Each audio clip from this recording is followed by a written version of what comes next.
Well, thank you very much, Andres, for that very generous introduction.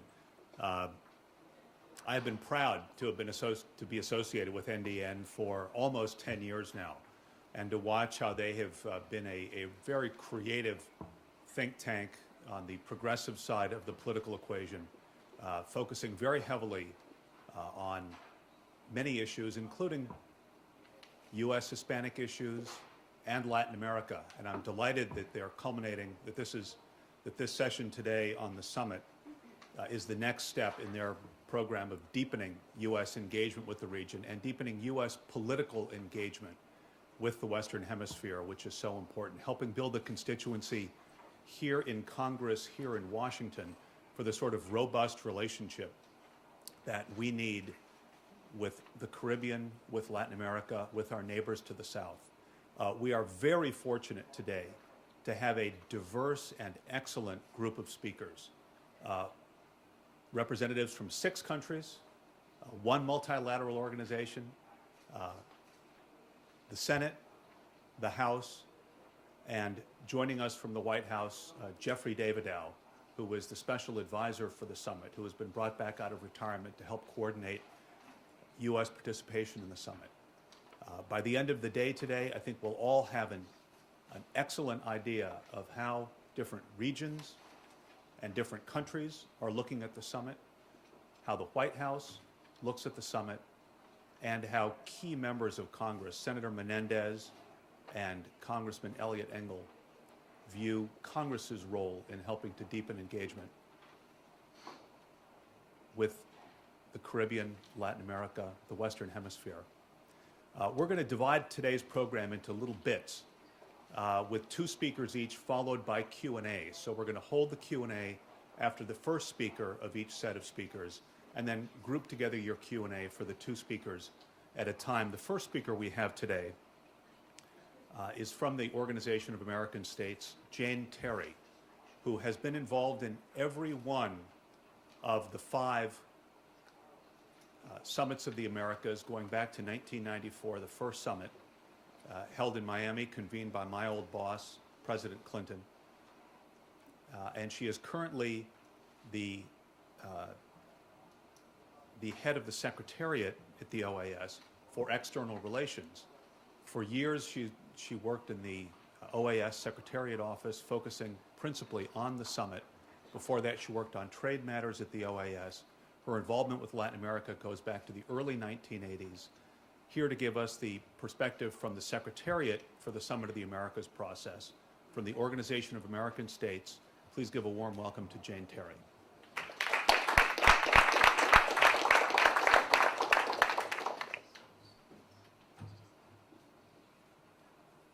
Good morning. Thank you for being here. No, this is great to have such a great group of people who are interested in the summit, interested in our region. Those of us like Nelson Cunningham and I, who when nobody was paying attention, kept going, kept moving forward, kept focusing on the region, are pleased to see that the summit and the new administration are focusing new attention on the Americas. I feel a special responsibility both because I'm representing the Secretary General of the OAS, Jose Miguel Insulza, and also our 34 countries. We have our ambassadors meeting every week at the Organization of American States, just on the other side of town in our beautiful building. And it is a environment in which all of the issues of the summit, of inter-American relations, are raised on a frequent basis with participation from the Caribbean, from Canada, from the United States, and from the rest of the countries of Latin America. I wanted to especially thank also NDN and its Latin America Policy Initiative, and we hope to work more closely with them in the future.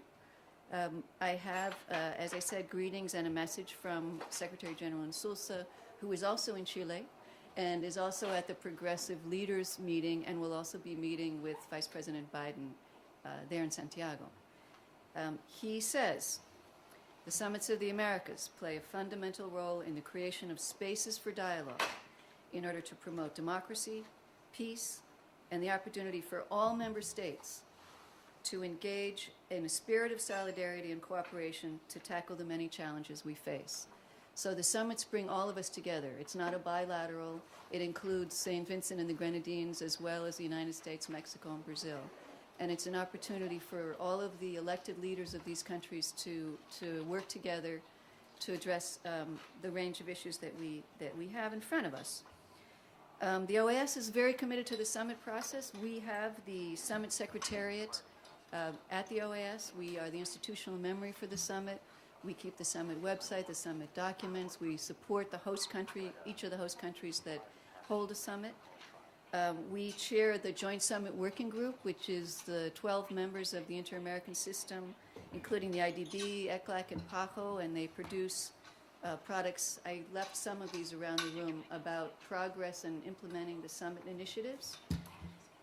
The OAS is also the secretariat for most of the ministerial meetings that feed into the summit process. We're the technical secretariat for the defense ministers, the labor ministers, the sustainable development ministers, education, public security, culture, and justice, as well as, of course, the foreign ministers who meet each year at the OAS General Assembly. So we have an ongoing, consistent commitment to the Inter-American System, and we see the summits as, of course, the culmination of the leaders meeting around the summit agenda. As Nelson was saying, we're going to our 5th summit. We had the United States, Chile, Canada, Argentina, and now Trinidad and Port of Spain. Each of the summits has their own character. It depends on the moment in history. The moment in history in the first summit, which was very remarkable for me, having worked on Latin America. I worked for the Ford Foundation in Peru for 3 years. I'd worked on trade issues, Latin American issues at the University of Maryland here in College Park. But to go to the first Summit of the Americas and see the civilian leaders of all of these countries, the democratically elected leaders, no military uniforms, no, around the table, was amazing. It really was amazing. It was a moment when President Clinton and Vice President Gore brought together the leaders there to say, this is a new era. Let's move forward now in a spirit of cooperation with a sense of common purpose that we hadn't had in the whole sweep of history before that moment.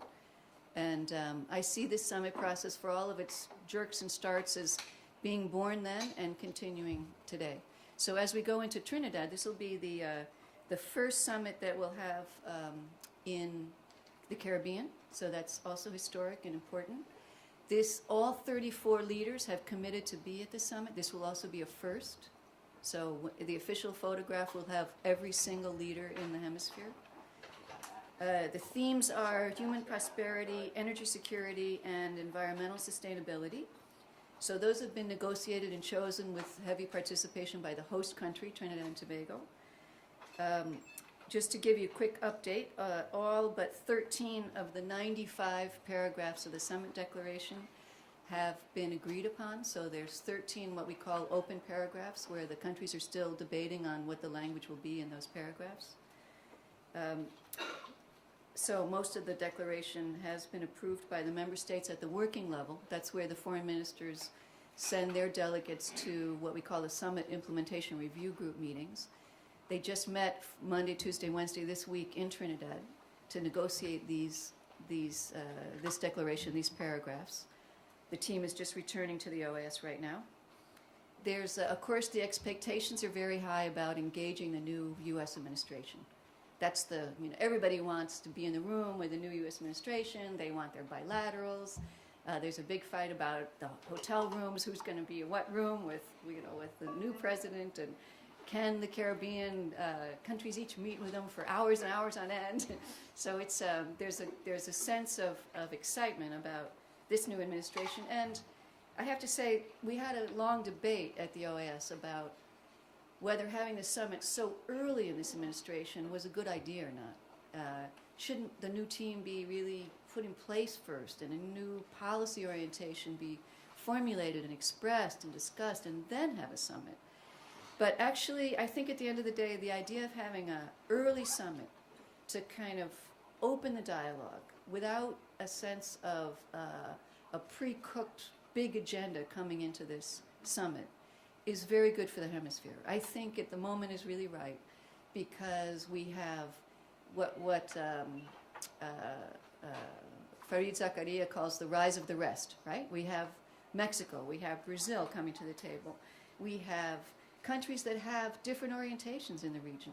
So the idea of having an open discussion, be able to engage the U.S. administration in this new era, in this new kind of dialogue, I think is going to be very healthy for the hemisphere and hopefully for revitalizing the work of my organization, of the Organization of American States, so that we can support the common will of the member states. Finally, of course, the financial crisis will be a big subject of the summit. How are the countries being able to adjust? What about this protectionist little trend that we're seeing on trade between the countries?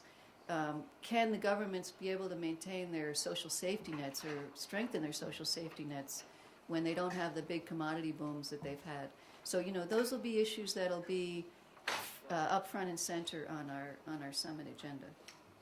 So, just to kind of put this in a little capsule, and I don't want to take too much time because I want to take your questions, is the summit process is really a two-track multilateral instrument. It has the face-to-face meetings of the presidents, which is very, very important. It's a human community, right? It's very important to have them in the same room. Unlike the UN General Assembly in our Americas, they all sit around a hollow square or an oval table and face each other and have a real dialogue in the summit setting. But second track is this track that includes cooperation among labor ministers, trade ministers, finance ministers, the Inter-American System, Inter-American Development Bank, the Economic Commission for Latin America and the Caribbean, so that we can, once the leaders make a decision to start, let's say, an Inter-American Democratic Charter, which they did, we can consolidate that decision into actual legislation, treaties, agreements, and ongoing dialogues at the technical levels throughout the hemisphere. So just keep in mind that two-track. It's happening on both tracks at the same time. And some of the materials I handed out show you what organizations like PAHO, the Pan American Health Organization, are doing to follow up on presidential commitments. Finally, civil society. The civil society groups have all become much more engaged in the summit process, and we at the OAS have facilitated that. We've made the draft declarations of the summit public. We've put them on our website. We have mechanisms that civil society can make suggestions about what should be in the summit declaration. We've also done this at the ministerial level. We had the first ever ministers of public safety meet in Mexico, first time in history. And the technical secretariat that was dealing with that out of the OAS said that 75% of the language in that ministerial declaration, the commitments made by those ministers, had been recommended by civil society, by people who work on those issues day in and day out, outside of the government. So that was a strong participation by civil society in the system. I'm looking forward to the Trinidad summit. We have 3 hotels and 3 cruise ships now set up for the summit delegates to meet. And I hope we can meet also afterwards and kind of debrief and talk about what was accomplished. Thank you for your attention.